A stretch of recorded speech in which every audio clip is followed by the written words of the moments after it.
All right, masculine has the Fool in reverse, but he's looking towards the feminine.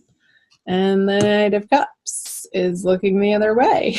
So I feel like the masculine energy, Capricorn, is going towards the feminine to revisit something. Mercury is retrograde. I'm not surprised that he's in reverse, looking towards the feminine.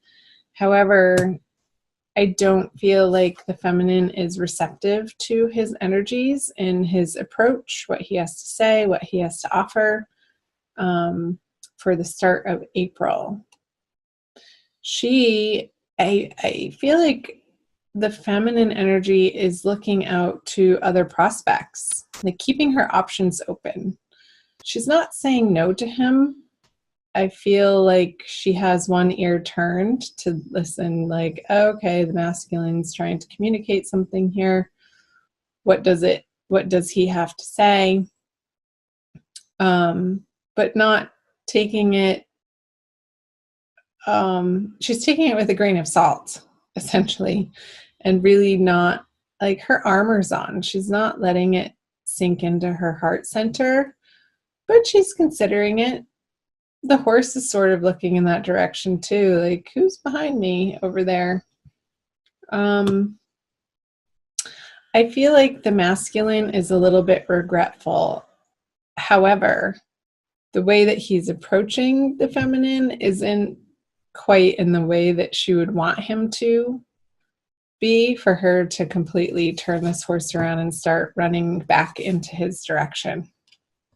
So let's see what's in his subconscious energies. The Hermit in reverse. Let's see hers.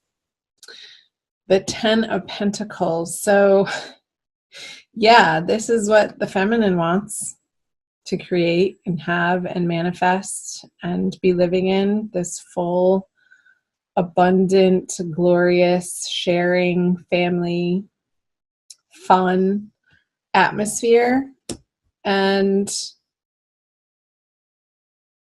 so this is operating in her subconscious of why she's turning around, because he's coming with this information, like he's done this internal work and ready to present it to her. I want to make sure you can see that.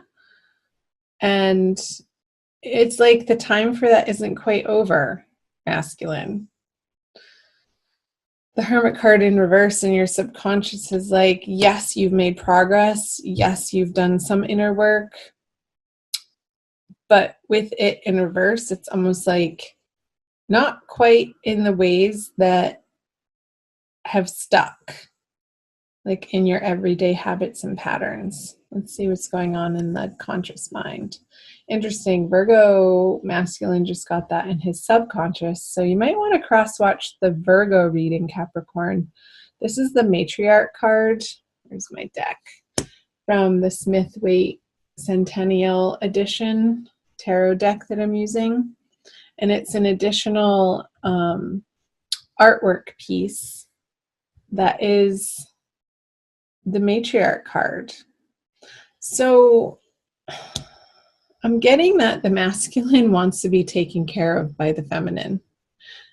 And let's see what she has in her conscious. Yeah, she's not having it. There's still some disagreements, and you guys are not seeing eye to eye in your communications. It's like he's coming at her from this old paradigm of wanting the feminine to fulfill this role for him. And she has such a bigger vision than that. That's beyond this motherly figure. This is part of it.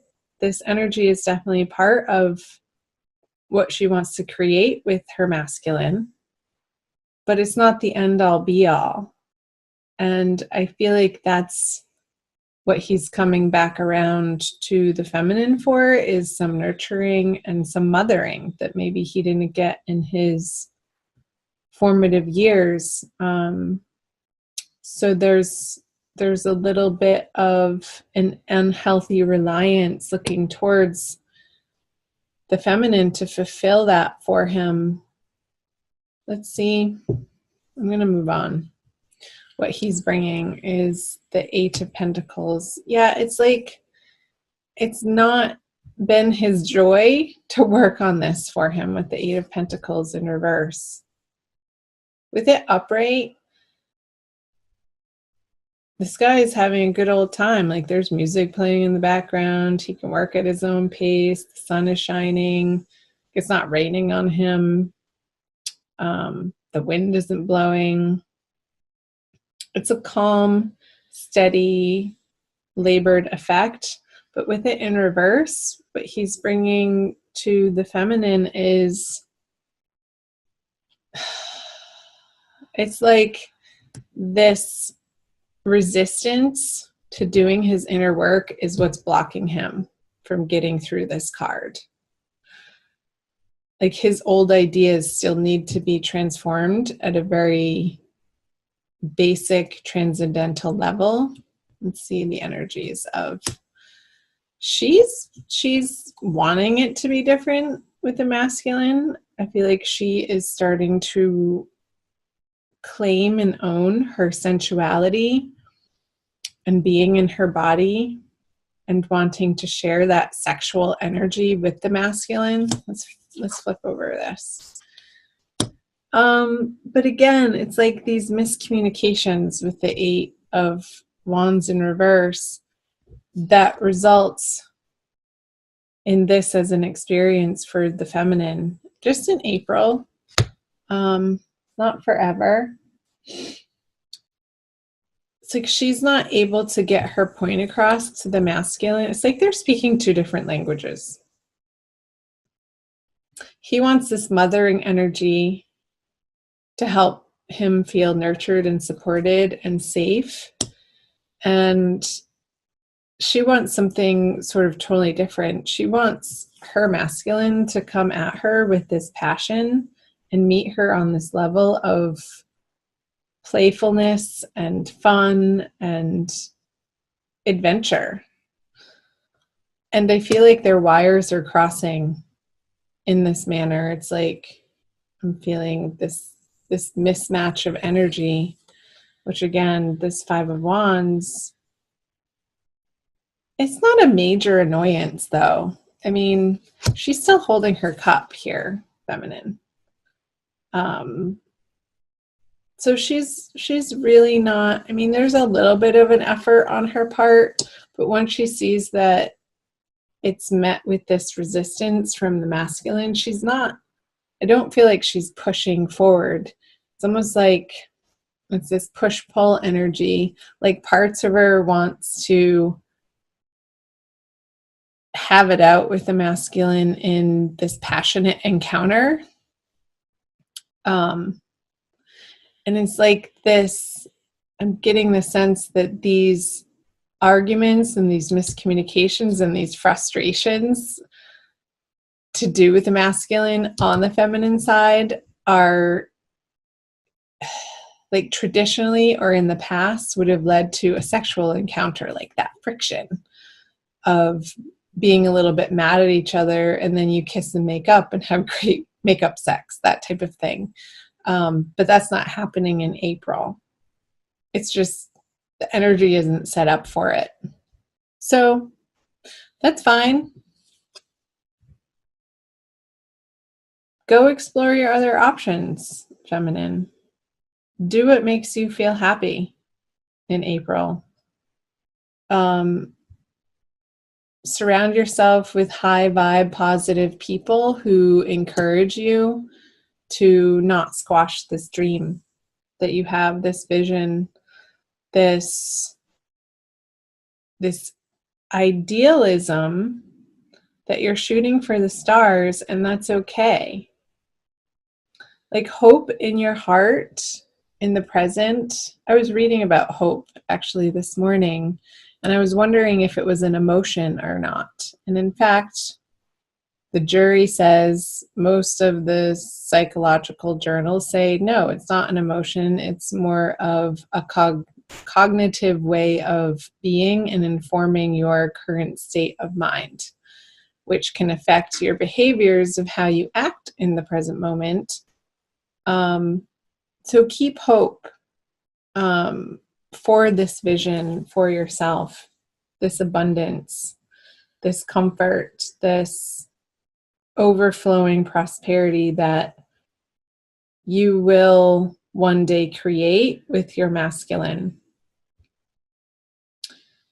So, because that's going to only elevate you in your experience of what you're capable of right now. And that's the most important, of your experience right now and what you're holding in your heart, how you regard yourself from moment to moment, the internal conversations that you have with yourself. And just let the masculine over here cycle back through to, and I feel he is going to, towards the end of the month, go on this inward journey again. All in due time. You can't force him to. Period. Let's pull an additional card for you. Oh, I don't know. I think this one. The Rumi Oracle by Alana Fairchild. It's a little glary. For an additional message for my dear Capricorns, thank you for watching. Like and share and comment below. Again, find me on Instagram and Facebook.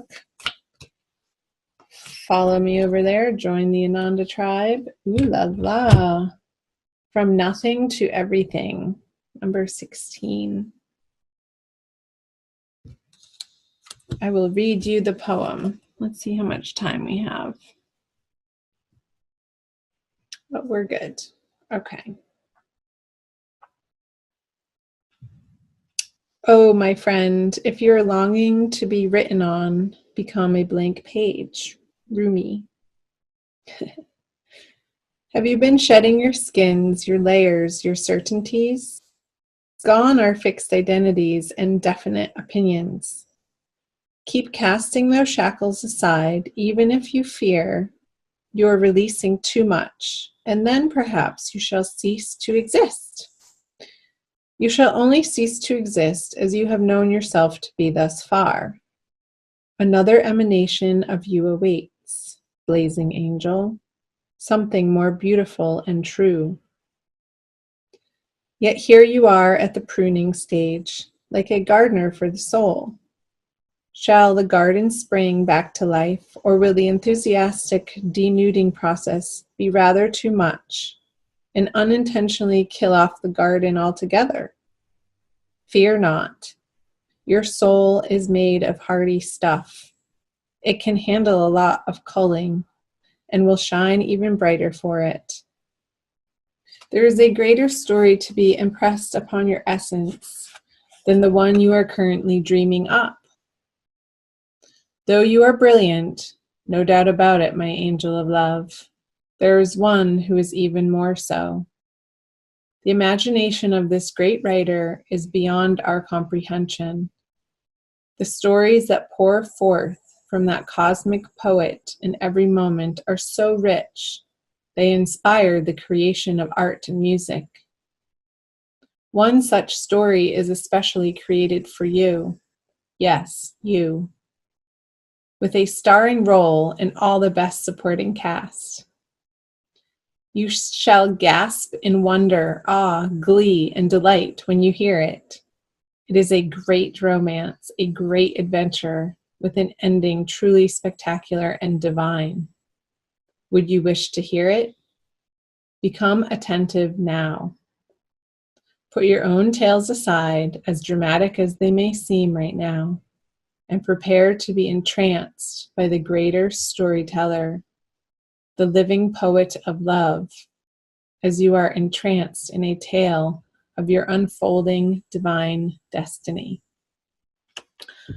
Wow. So the whole time, Capricorn, I wanted to pick this card up, the unconscious, those stories that we tell ourselves of what we dream of and how things should be. Alana was channeling this message of it's going to be greater than your greatest imagination. So don't be disappointed that this isn't coming to fruition right now, because a greater story is being written for you to experience in your future that you can't see yet. So trusting in that process, trusting the divine Mother God is the way.